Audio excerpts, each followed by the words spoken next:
Good afternoon and welcome back to the second panel of today's conference on the 100th anniversary. And after the amazing lecture we were lucky enough to enjoy by Professor Friedlander and the first panel on economics with her and Professors Hagemann and Rainer Klump, we are now coming to the second panel, to the panel on philosophy. And the panel on philosophy will hopefully give us some closer insights on the shared philosophical approaches from both institutions about which strong ties we have heard so much this afternoon in your talk and then in the comments and questions and by the Vice President as well. So after the long, fruitful collaboration, we will now take a closer look into the philosophical approaches from both sides. And then, of course, Professor Bernstein said that I shouldn't introduce him to you again, but as not everybody has been here last night, I guess I definitely have to insist on that. So just a couple of words that if you were here last night, you might have heard before. It's a great honor and pleasure to have him here.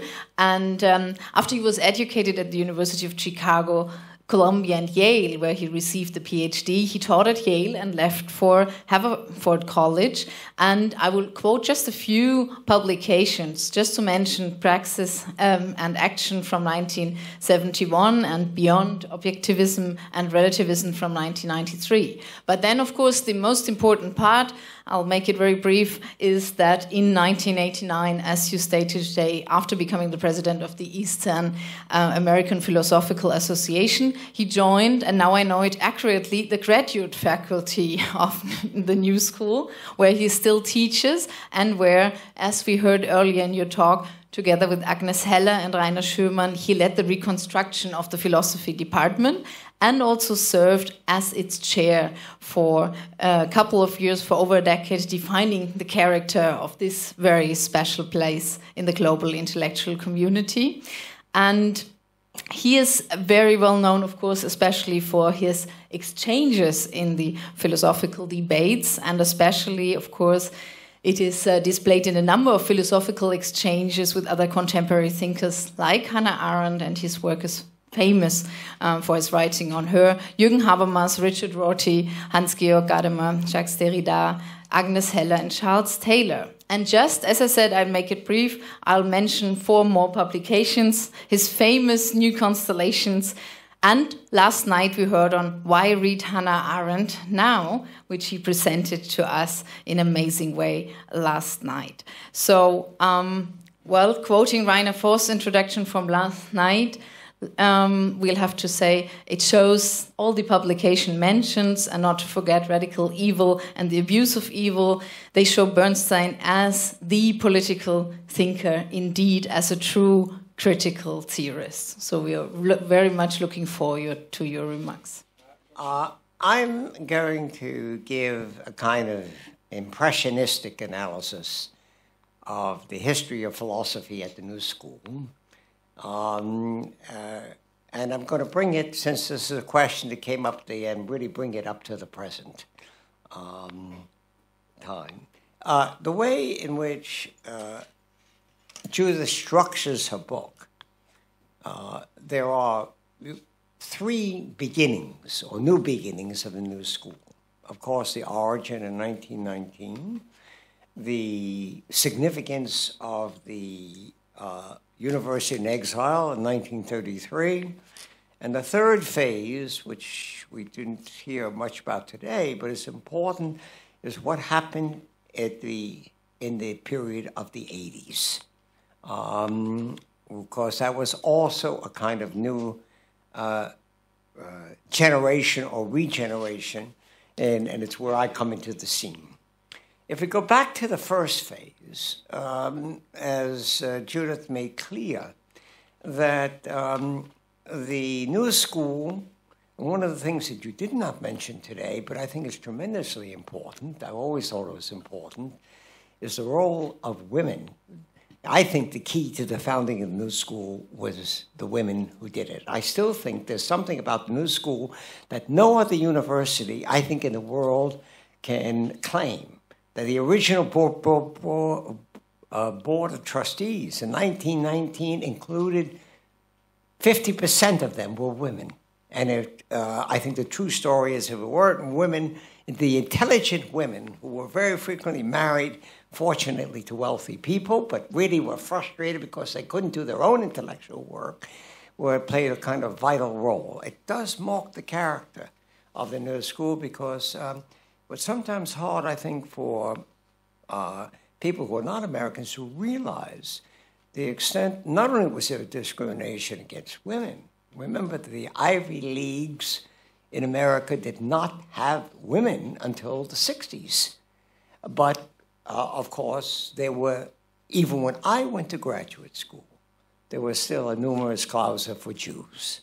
And that the American universities, or at least the private universities, were really white Anglo-Saxon Protestant institutions. In fact, I remember when I first went to Yale, it was the first time that I discovered that Protestants didn't get along with Catholics. From my point of view, they were all Gentiles. They were all Goyim, you know, but that shows something about the character. But in the first phase, it really, I mean, it's this tremendous configuration of progressive forces, which was in journalism, in the founding of the New Republic, and it is clearly the case that John Dewey was a kind of mentor. He did not quit, but he taught, and the important figure, Judith mentioned him, Horace Kalin, but he was actually a student of William James. He came out of the American pragmatist tradition. So that was the first real character of the New School, even for those who, I mean, Dewey in particular had such an enormous influence that on the whole range of social disciplines, that many of the people who were teaching in that first phase, in the original New School, were people who were shaped in some ways by ideas of radical democracy that came out of the work of John Dewey. The second phase of now the one continuity, it's interesting that Horace Kalin, who was originally there from the beginning, Judith mentioned that although Johnson's view is that philosophy is the culmination of the social disciplines, his talent, you might say, and his sensitivity to people was not always sensitive to philosophy. And indeed, in the first phases of New School, with the exception of Kurt Riese, which Dmitri is going to talk about, it was dominated by people in economics, political science. So I think in my opinion, again, not historically, because there were earlier people like Riese, but the most significant appointment in what I would call the early stages of the University in Exile was Alfred Schutz. Because Alfred Schutz was really, in some ways, the ideal philosopher for the New School, because he was his central concern was the philosophy of the social sciences. And insofar as the idea was that philosophy, as you probably know, in most American universities, philosophy is considered part of the humanities. But to be in a school of social science was taken from the kind of German model, and the real practitioner of this was Alfred Schutz, who was also deeply influenced by Husserlian phenomenology.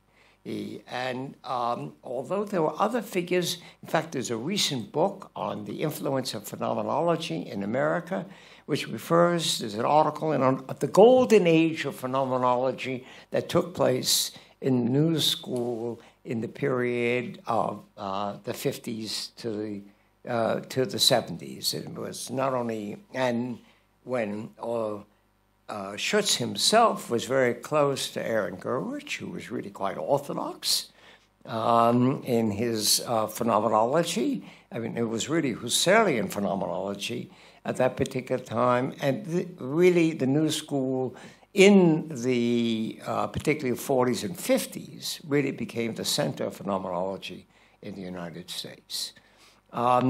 Towards the end of Gurwitch, though I think Gurwitch would have liked everybody to be a student of Husserl, there was a certain openness to people who were considered legitimate, like Hans Jonas, who came in 1955, and then ultimately Hannah Arendt in 1967, both of whom, in different ways, have been students of Heidegger. That wasn't quite Husserl, but that was still in the good German tradition. And so the department, if I bring it up in the second stage, what happened, and there have been various remarks made by figures and made by Judith too.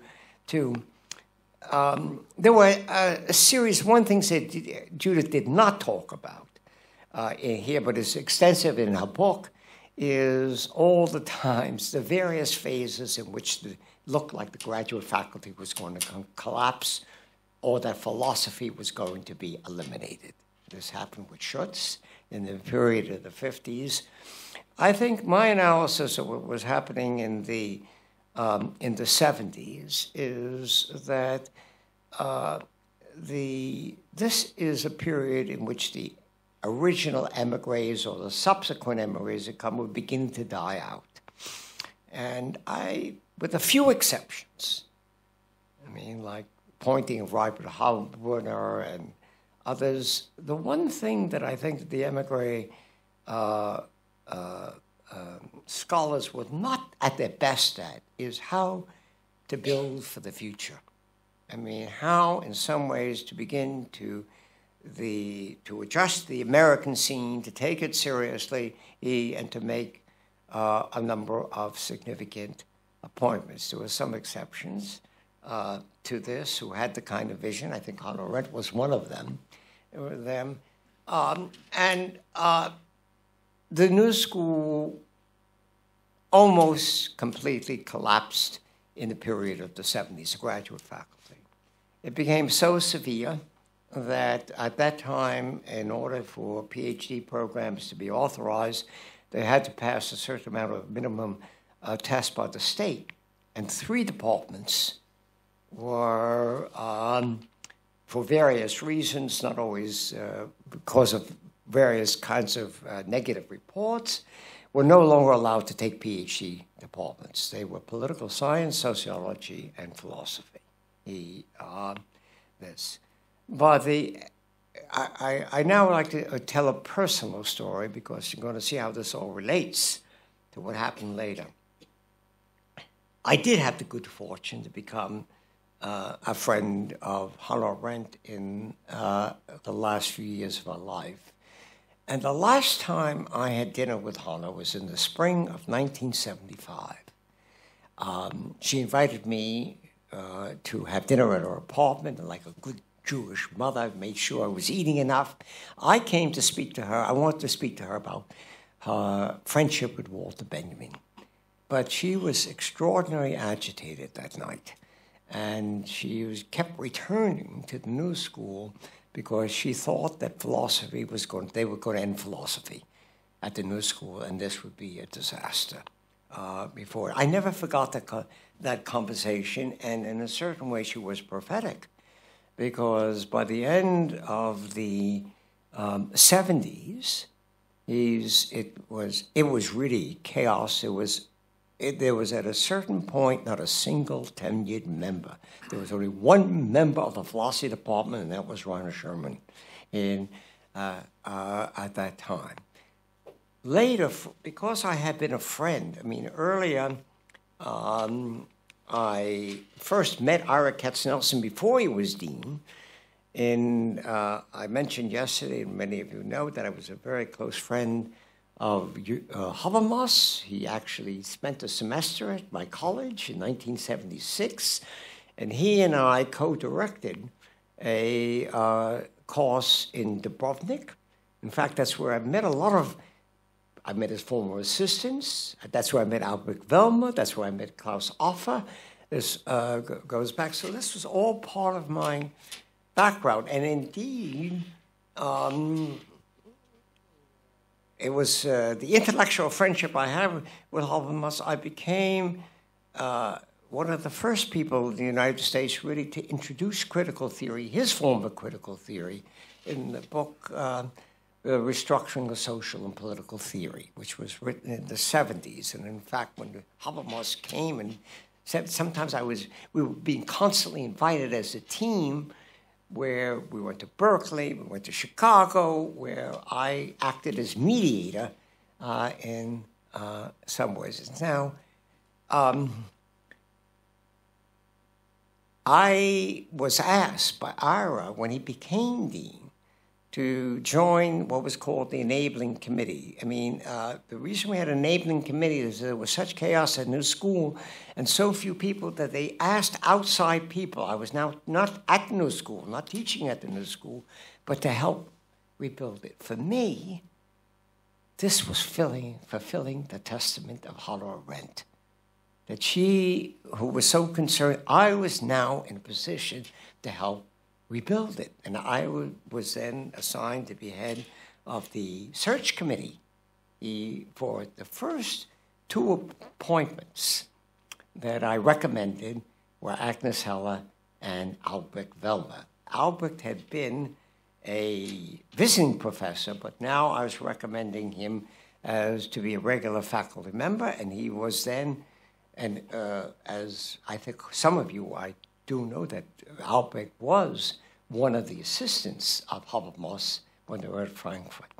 Here, I think one has to intersperse something which Judith mentioned that really had a significant effect in terms of the present and the future. It's the original emigre, but not only sort of not sympathetic with the Frankfurt School. Someone like Hannah Arendt was absolutely hostile to someone like Adorno and the rest of that gang. I remember one of the first conversations I had with Hannah, it was after Jürgen Habermas had been at a Heuss professor, and she turned to me and she said it in German, but I'll say it in English. Here is a guter Mann. I mean, this is a good man. Meaning that he was decent, not like the rest of those rogues from the first generation. So I did, and I was delighted when Agnes accepted. I mean, this is probably unique in the history of the New School because I was the one who recommended her appointment. And 3 years later, although there was some opposition, it's so intimately related with Frankfurt. I happened to be a guest professor at Frankfurt in 1988-7, was when I, of course, met Reiner and Mechtel, who were a young couple before they had children. But it was in the Habermas. I remember that Agnes, who I originally met in Dubrovnik, and Ferenc actually came to visit and attended that seminar. And it was on the basis, I think, of that seminar that she argued, I didn't know that she was arguing it, but it was Ira Katznelson, the rebuilding of the New School, which was close to disaster, was really this wonderful combination of Jonathan Fanton and Ira Katznelson. They were the visionaries. And I still think that they were geniuses in what they did because here was an institution that was in chaos, that was not allowed to take PhD, and was financially broke. It really was broke. I think that Jonathan Fanton told me the first summer he came, he had to take out a bank loan to pay the salaries of faculty.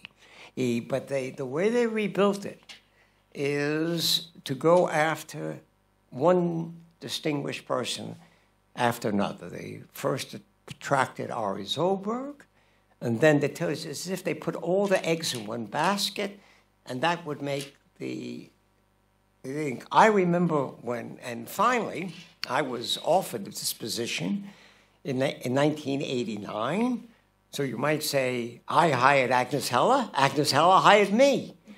She was a chair, although Agnes, after what came, things had been so, she was in despair about the New School because at this point, any students were being accepted. There was very little in quality. And although Rainer was different, the first 3 years, the professors who shaped the department were myself, Rainer Sherman, and Agnes Heller. And if anybody who knows these three personalities, I mean, philosophically and temperamentally, you couldn't imagine three more different people. But there's a wonderful essay by Alfred Schutz called Making Music Together. And despite our very different backgrounds and orientations, we really did share a kind of common vision of what a philosophy should be. I was hired. I had been teaching at a liberal arts college for many years. It was Ira who really invited me to come and be considered at the new school to help build a department that had been pluralistic. Now here's, I won't say the irony, but fate. After all, the new school now represented many of the traditions that I had been working with.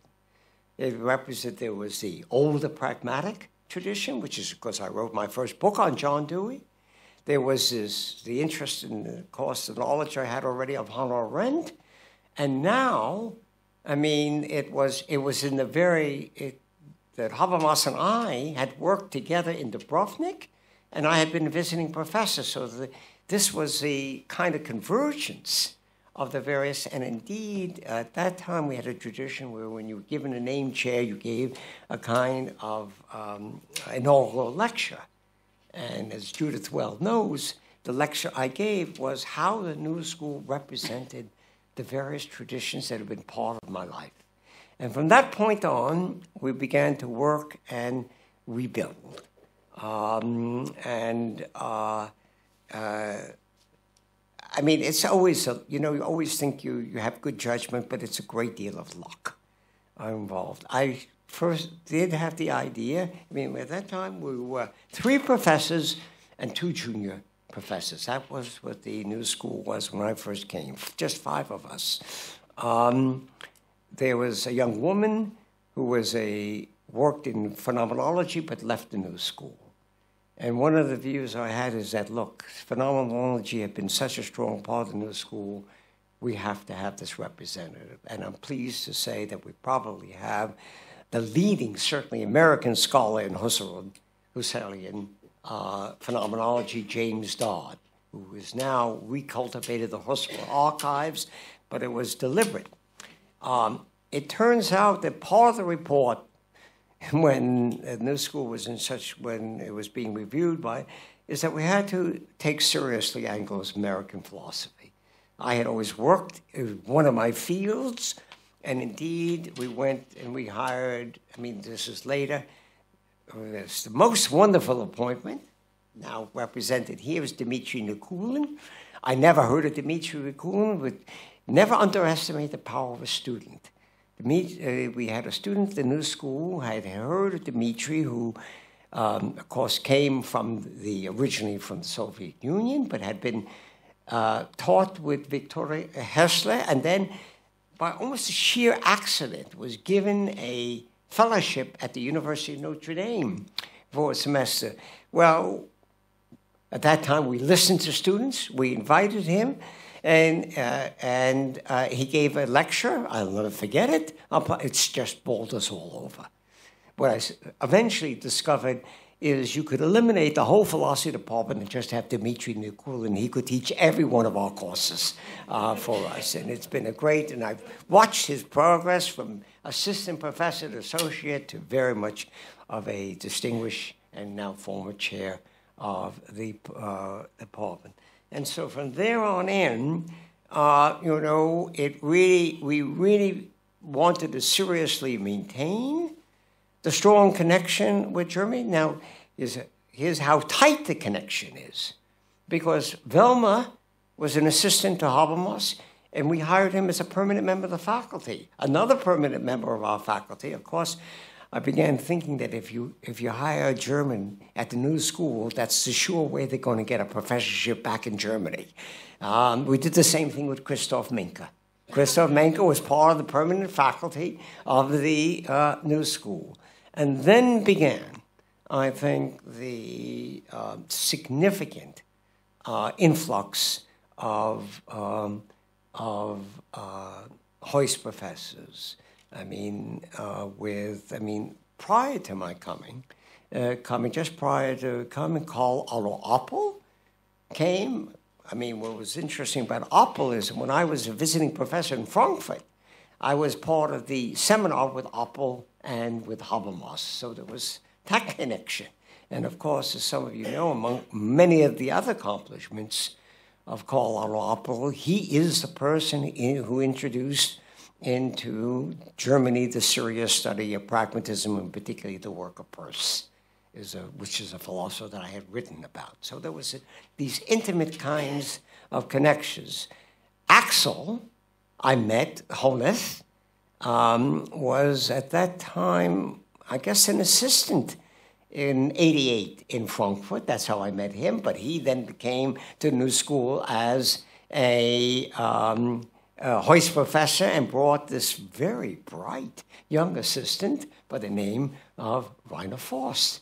And now it begins. The number of people from Frankfurt and from Germany in philosophy. So this has been an intimate, you might thing. I'm happy to say, Judith said it, I don't like to boast, but starting almost from nothing in '80s, my appointment to New School also became a symbolic appointment because the state put down a certain regulation of the number of professors that had to be hired in order to reopen the departments. First, it was political science, then sociology, but with my appointment, we were able then to begin to have a PhD. And we've grown since then. I'm happy, given the total faculty of the school is very small, but I hand this to my colleagues. I'm just there by, I'm proud to say, just by longevity,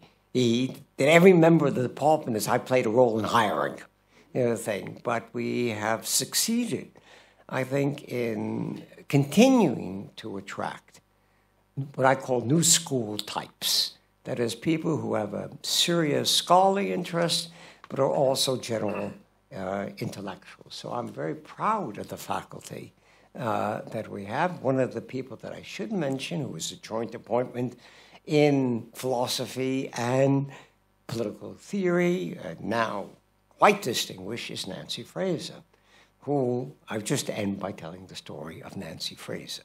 Because Nancy Fraser was actually a student of mine when she was an undergraduate in 1969. This is a time of radical activity, and she was a leader of student movements and radical. I remember I was teaching a course on Western Marxism, okay? Which included figures like, I remember we read Shlomo Aveneri, we read Monbiot, but we also read Habermas. And this young 18-year-old gets up in my class, why are we reading all this bourgeois crap? The answer is in The Falling Rate of Profit in the 3rd volume of Das Kapital. And she organized a takeover of my class.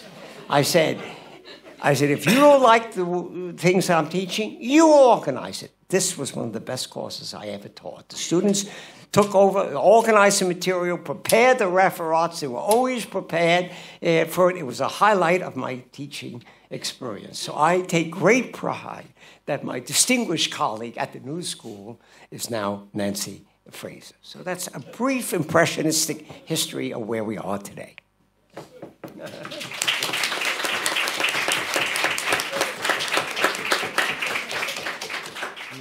Well, thank you. Yeah, I should say that I'm extremely pleased to be here because this panel, now with Dick Bernstein and Rainer Forst, is kind of my ideal or dream panel. I could, I think, spend hours discussing all kinds of things. with them. But I also want to thank Normative Forst and Rainer Forst in particular for bringing us here in order to discuss the history and the historical background of the New School, which we ourselves should have done in New York, but we need to come to Frankfurt in order to that. So really, thank you. This is a great service to the New School. Well, Dick was speaking about the first and the third beginning out of three that was introduced by Judith in her book. I will be mostly speaking about the second beginning and also about the contemporary philosophical tradition at the New School.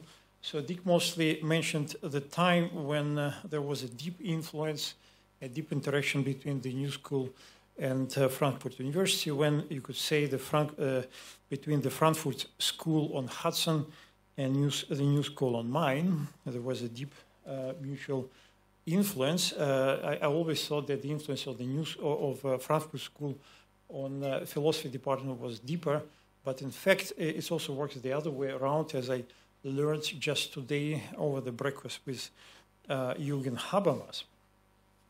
And so when celebrating an anniversary, despite its being a rather arbitrary and artificial number, a centennial in this case, it is useful to pause for a moment in order to look back at the past, in order to anticipate the future. If institutions indeed have an ontological status of their own, irreducible to that of concrete individuals or abstract ideas, then, by reflecting on the history of an institution, we could understand better what it is that we are doing as a part of that institution. In the case of an institution, this means the shared work of reflection and the effort of collective recollection.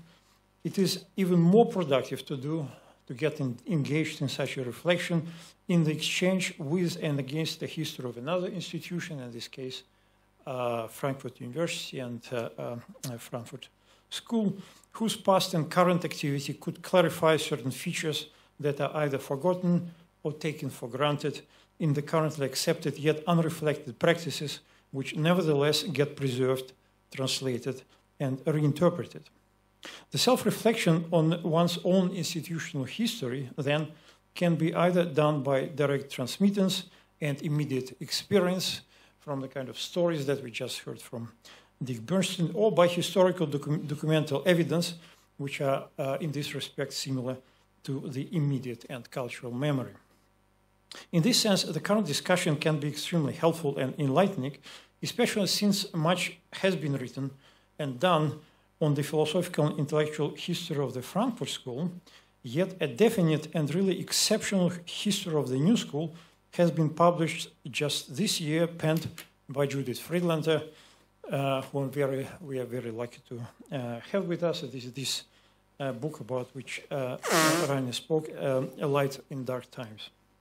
So in what follows, I will make only a few remarks, because of the lack of time, on two distinguished members of the philosophy department of the New School for Social Research, the one who stands in the beginning, at the second beginning of 1938, and on somebody who stands right now close to us in the unending current history of the New School, and I'm talking about Kurt Rizl and Agnes Heller. And although they are very different in many aspects, still when it comes to a kind of philosophy that both have been independently practicing at the New School without knowing each other and writing about each other, they, I think, share quite a lot in common. And so I want to make only a few points or theses which, for me, exemplify some of the features that distinguish the New School philosophical tradition. And here, of course, we also think of Rainer Forst as one of us, really, so represents this very same tradition. So in this respect, what I'm doing is a kind of work of a cultural anthropologist who gets fascinated with a really strange but utterly fascinating tribe of philosophers with whom he does a field work, so lives with them, becomes one of them, and then kind of reflects on the kind of practices they engaged in. So Kurt Riezler is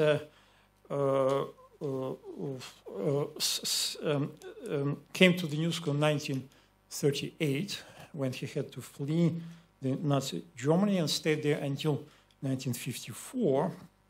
And Agnes Heller came to the New School in 1986 and stayed there until her retirement. So both came for the reason of political persecution, had to leave their countries. Now, in case of Riezler, I want to mention 3 events, so 3 dates going back 100 years from now. So 1914, 1917, and 1919, which is also connected to 1938. 1914 is the date of the foundation of the University of Frankfurt, yeah, of which Kurt Riezler was the first curator. This is a position that I understand does not exist anymore, but it's roughly similar to Chancellor. So he was the one who stood at the very inception of this remarkable institution, the University of Frankfurt, who persuaded people like Horkheimer and Wertheimer and Paul Tillich to come here at this very newly founded university. 1919 is the date that we are celebrating today, the date of the foundation of the New School. Although Riezler is, in fact, the first philosopher of the New School type who was hired and came to the New School. Horace Kellan, another philosopher, was already there, but Riezler became, in fact, the founding member of the philosophy department. In 1917, I have a quote which, in fact, Judith mentioned in her talk and kind of spoiled what I was going to say. And this is about someone who reportedly helped the exiled Lenin slip back into Russia in the sealed railway car. So this, I think, is not bad for somebody to be at the origin of the University of Frankfurt, of Russian Revolution, and the philosophy department of the New School. This is the kind of... What more can you ask? This is the kind of person that we are dealing with. Now, I want to begin with a quote from Agnes Heller. This is from an unpublished review by her, which I have in my archive. I quote, "It is easy to recognize the similarity between historical narrative and autobiographical narrative. Factual autobiographical traces are flashes of memory. Yet no one has continuous memory." So flashes. "Thus, the memory traces are knotted together by autobiographical narratives. There are several, entirely or particularly different narratives, while knotting together the same interpreted memory traces," unquote. And so what I was now want to do is to present these kind of knots or these memory traces, which by themselves can be, I think, seen in many other philosophical departments and traditions, but altogether in their kind of intersection or combination, I think they represent something very unique to the New School in this particular case. Now, first of all, if we both look at, we'll be looking at the practices and publications of Kurt Riezler on the one hand, and then Agnes Heller on the other. So both are really very broadly educated people. Yeah. So Riezler received his degree in classics in München, but then also had a of course, as we know, distinguished career as a practical politician, was one of the drafters of the Weimar Constitution, but also had interest in foundation of social sciences, history, social psychology, and many other things. For instance, over the Second World War in the 1940s, he co-taught several courses with Leo Strauss, for example, at the New School. One was Aristotle De Anima, and the other one Descartes' Passions of the Soul, and the other one was co-taught with Alexandre Coiré on Plato's Theaetetus. Strauss particularly had very high regard of Riesler and wrote an eulogy to him in 1955 when Riesler died, which was then published as a concluding essay of Strauss's What is Political Philosophy? So this broad education is really extremely important, and I know that both Agnes was worrying about the current tendency to extreme specialization.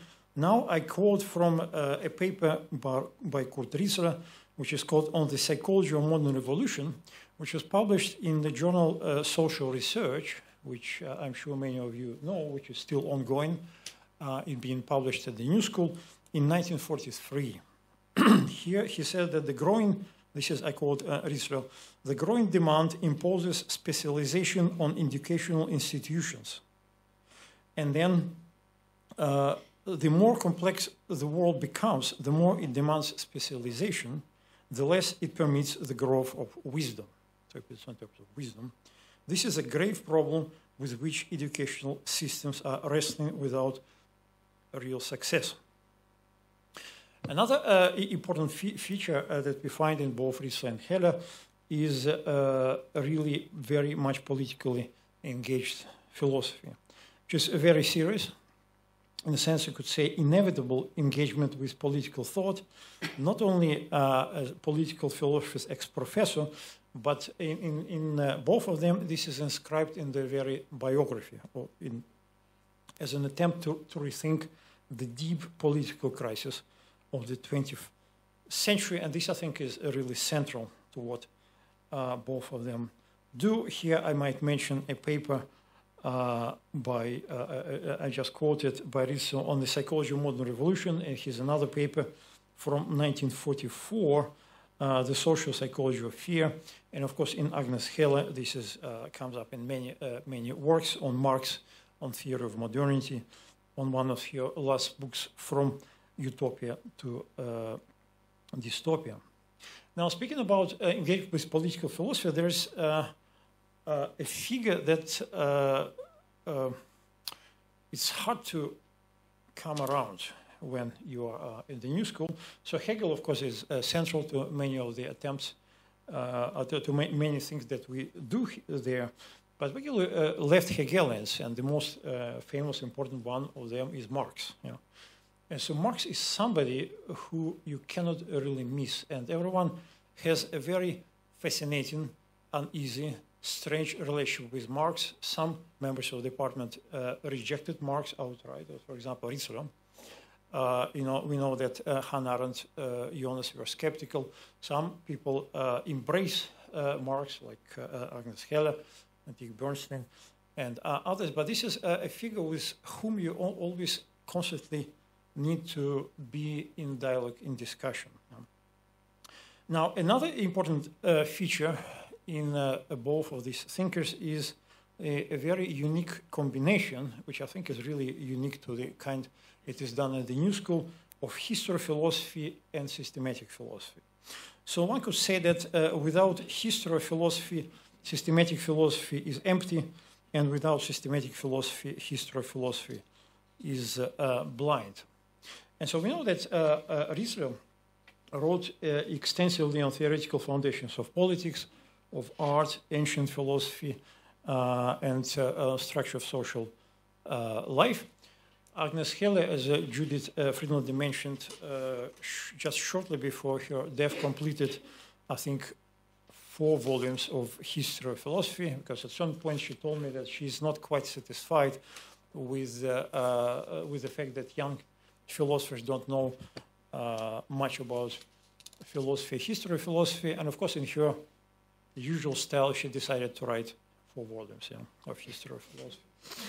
And this kind of engagement is with history of philosophy is very common. So I could also mention Dick Bernstein, who seriously gets engaged with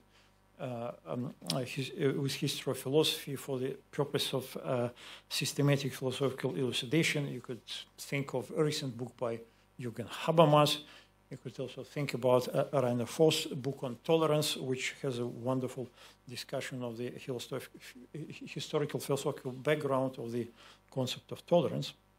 Now, another feature is a broad variety of topics.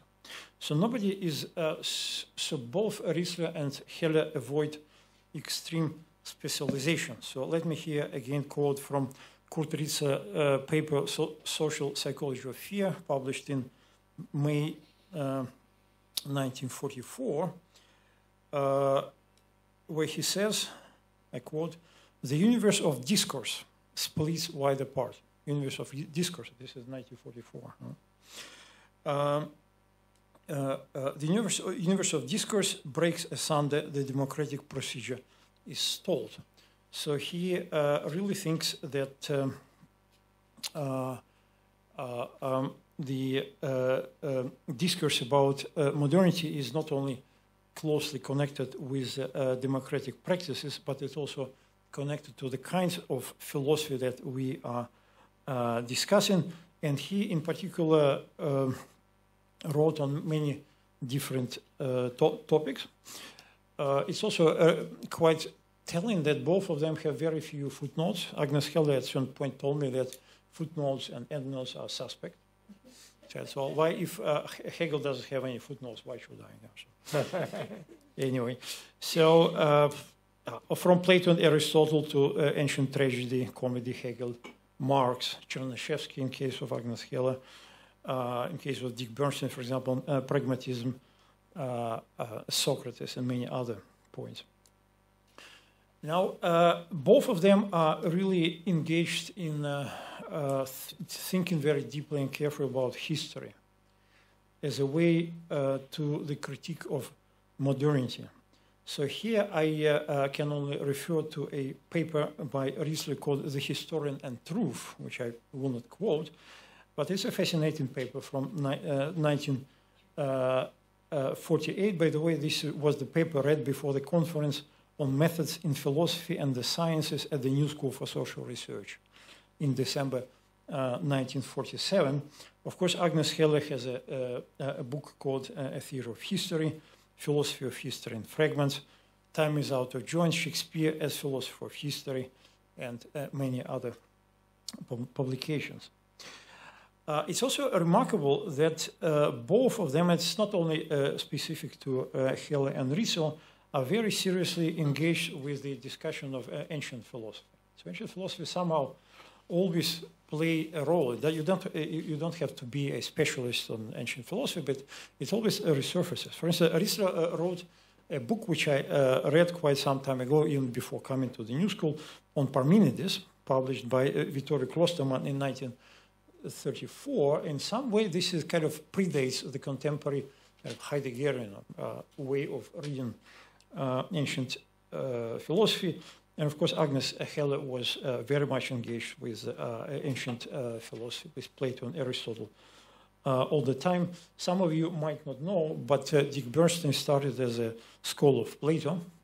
And among his many, many courses that he taught at the New School over the years, my guess would be that he mostly enjoyed teaching Plato. Yes.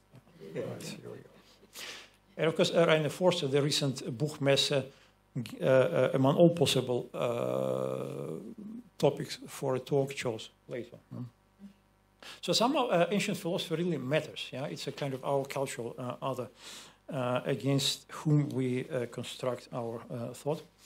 But it is also important that nature and the attempt to understand nature plays a central role in both Rissler and Heller.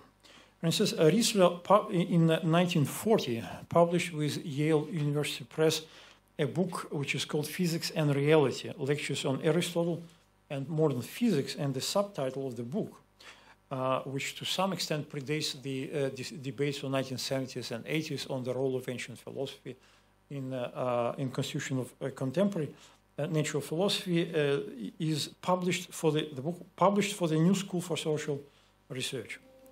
Agnes Heller, in her book on on immortal comedy is very seriously and deeply engaged in the so-called nature culture, incongruence or split, to which she dedicates much time. I could also mention other members of the department like Hans Jonas, who published a book it's now published posthumously on ontological scientific revolution, Dick Bernstein's engagement with science and beyond objectivity and relativism. And finally, aesthetics, particular readings of aesthetics play a very important and central role to the philosophical endeavor of both Riesler and Heller, who in particular pay, and I think it has to do with the engagement with the ancient philosophy, particularly pay attention to the concept of the beautiful, of the beauty which is in general is out of place in contemporary aesthetics.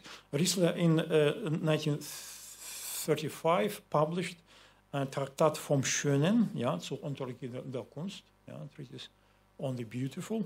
Also Vittorio Klostermann, one of the best publishers. And Agnes Heller in 2012 published a book which is a book of her lectures on aesthetics, a work called The Concept of the Beautiful. So beautiful plays a central role here. But besides the beautiful, both get engaged in the, despite the awful tragedies of the century in which they live, both interested in comedy, in play, in laughter, in humor, maybe as a kind of healthy remedy. Riesler, for example, publishes a work called The Plate and Seriousness in 1941. Agnes Heller publishes a paper, Comedy and Rationality, in Telos in 1980, and then, of course, her excellent book, Immortal Comedy, in 2005. And maybe the last remark is about the literary quality of the writing, the style, which is exceptional, which transpires on every page of their writing. And so, as I'm saying, despite the fact that they were standing at different periods of the philosophy, at the philosophy department, never met each other, I think that this constellation of the topics and themes in their work is the intersection of this is pretty much unique, and for me this is something that characterizes the philosophy tradition at the New School and makes it so interesting and unique. Thank you.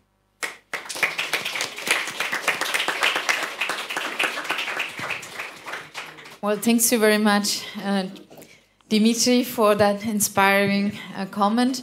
Well, I know that we're a bit late, but it couldn't be that we finished this conference organized by Rainer Forst as a convener without him giving his remarks on the topic. So, and how to introduce him in Frankfurt? Of course, it's not necessary to say that he's a professor of political theory and philosophy, you'll all know. So let me just, and he was introduced by the two of them, actually. So let me just say, after Dick Bernstein said, rightly, that it guarantees to have a career in Germany after being at the New School. So let me take the starting point that he was the Theodor Heuss professor at the New School in 2005 and 2006, and all developed from there. And I won't mention all the numerous positions and what happened before he became a professor in Frankfurt and where he has spent his visiting time. Just to mention a few publications that you all know, of course, as well. Just the titles: Context of Justice, mentioned before, Tolerance in Conflict, The Right to Justification, and Justice, Democracy, and the Right to Justification again, and then Normativity and Power. And to become even more familiar with his work, you'll have the opportunity this year and next year. 4 books are coming out about his work, so you will have the chance to read more on him. Rainer, the floor is yours. Thanks a lot. It's a great pleasure to be here in this company with 2 colleagues whose work I have benefited so much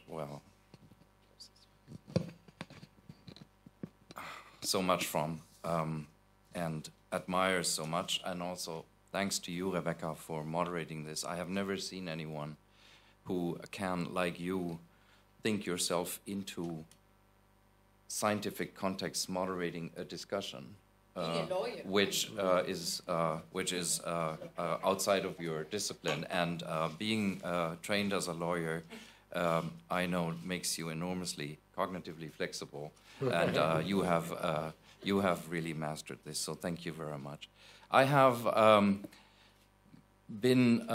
had the great fortune of being a member of the graduate faculty 3 times in the past as visiting professors. I owe the Heuss professorship special thanks, because I think I may be the only one who was there as a Heuss lecturer and 10 years later as a Heuss professor. And I very much hope there will be the institution of a Heuss senior super professor so that I can add a third time. Yeah, exactly. And in between, I was also a visiting professor in 1999 when our kids were 1.5, and it was quite a scene. In Manhattan with 2 1.5 years old. These times in New York were always highlights of my professional as well as private life, and so I cherish these memories very much, and I think very highly of the institution. So I'll be brief. What kind of place is the New School in general and the philosophy department in particular? It's, as Frankfurters would say, a dialectical place in at least 5 ways. First, it's not quite clear where this place is located. The translation of utopia is nowhere, and I think the New School is really a bit of nowhere. Not just that it is utopian in so many positive ways, it's also not quite clear where you are when you're there. Because in a number of ways, the life world milieu of the generation of not just Germans, but really a lot of Germans who went to the New School, that life world, even though it's from the 20s, has, in a certain way, is still characteristic of the place. So sometimes you think time stands still there, and so you somehow feel like you're in an older Europe than the one you know, but at the same time you're on Fifth Avenue, and so you're constantly thrown back and forth in time and space. At the same time, when you think time stands still in a certain way, and I had this feeling when, for example, Lotte Köhler, who was Hannah Arendt's assistant, once called me up and invited me over for tea, and the whole apartment and the whole way of this Upper West Side life, I think, it could, like you had moved this in a time machine from a long time ago. At the same time, it is such a dynamic place.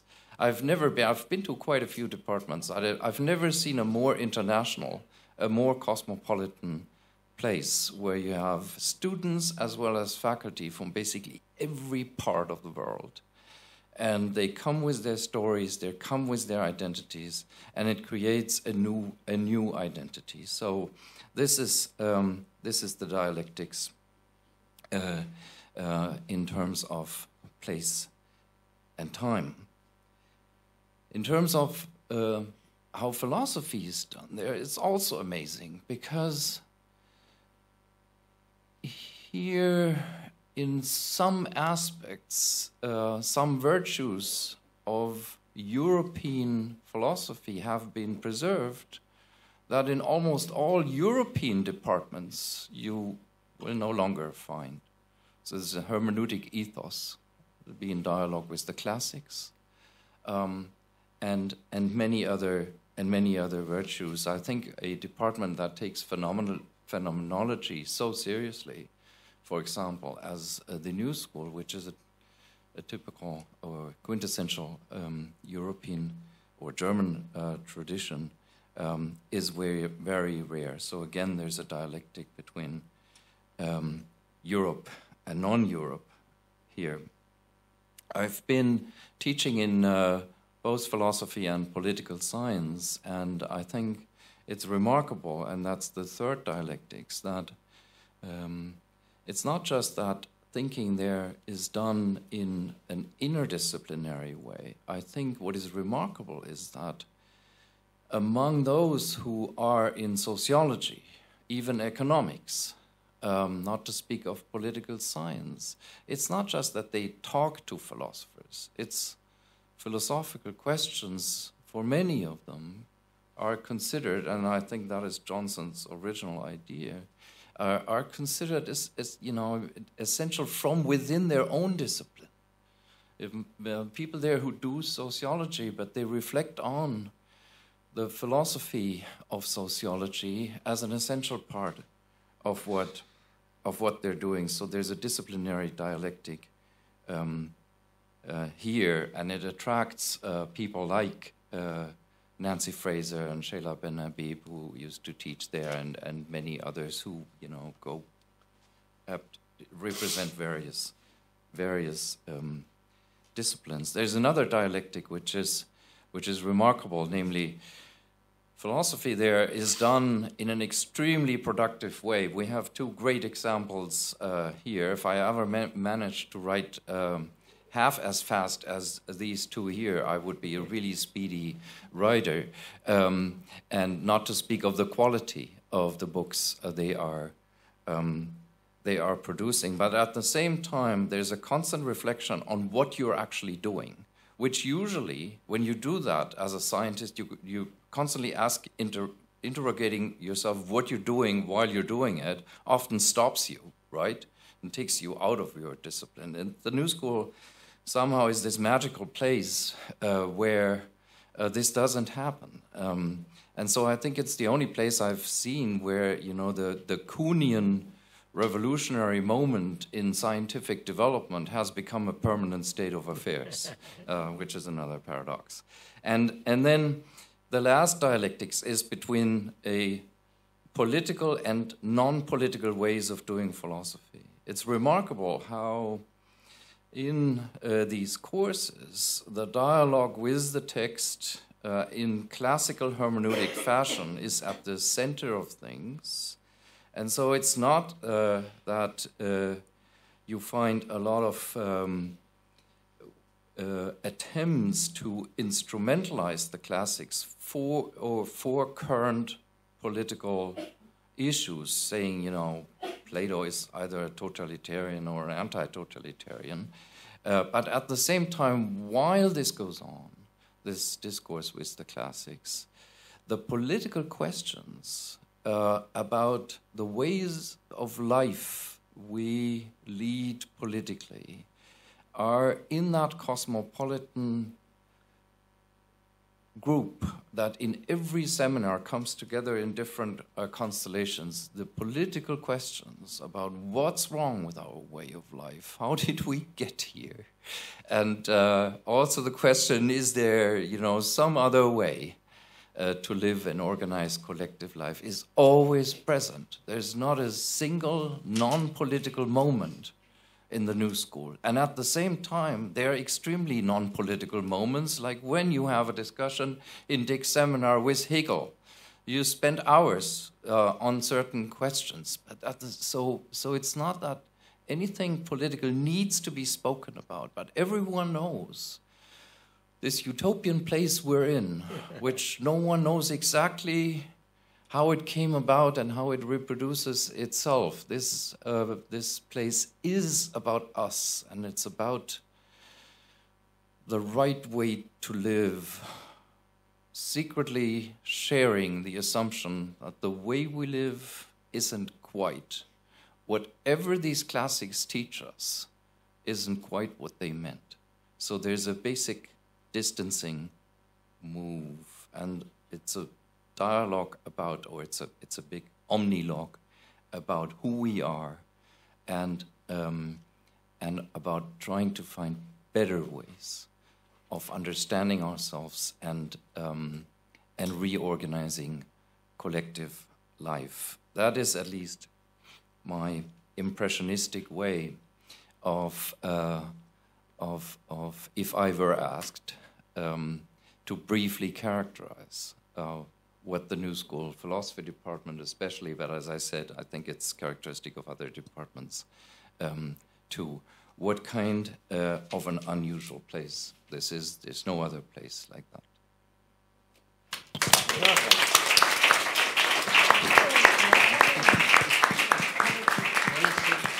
Perceptive.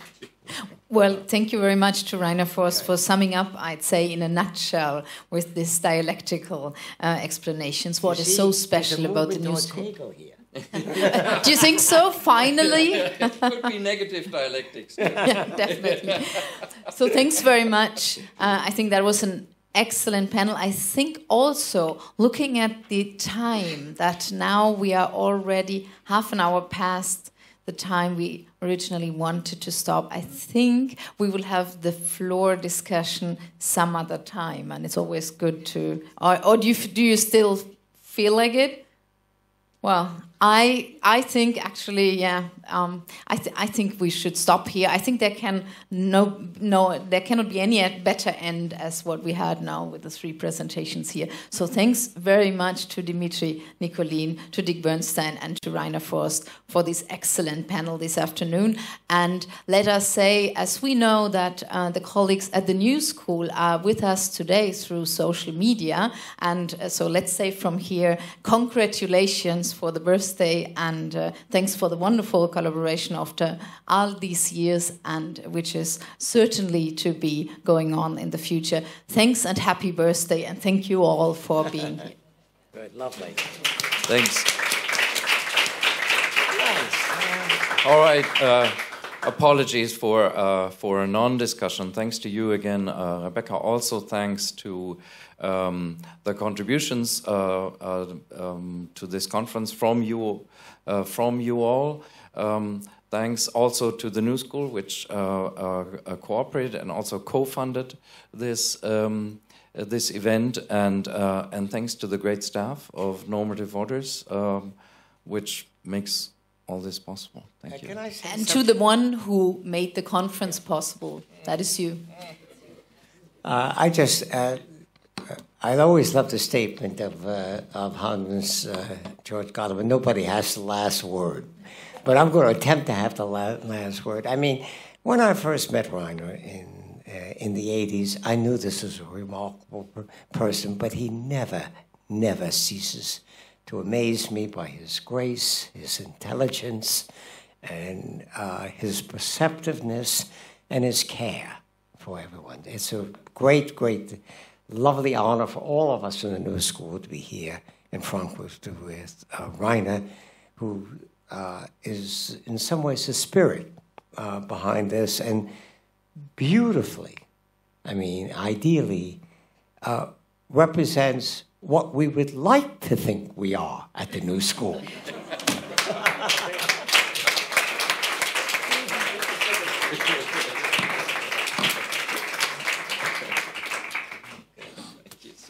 Well, that was the perfect ending. I mean every word of it.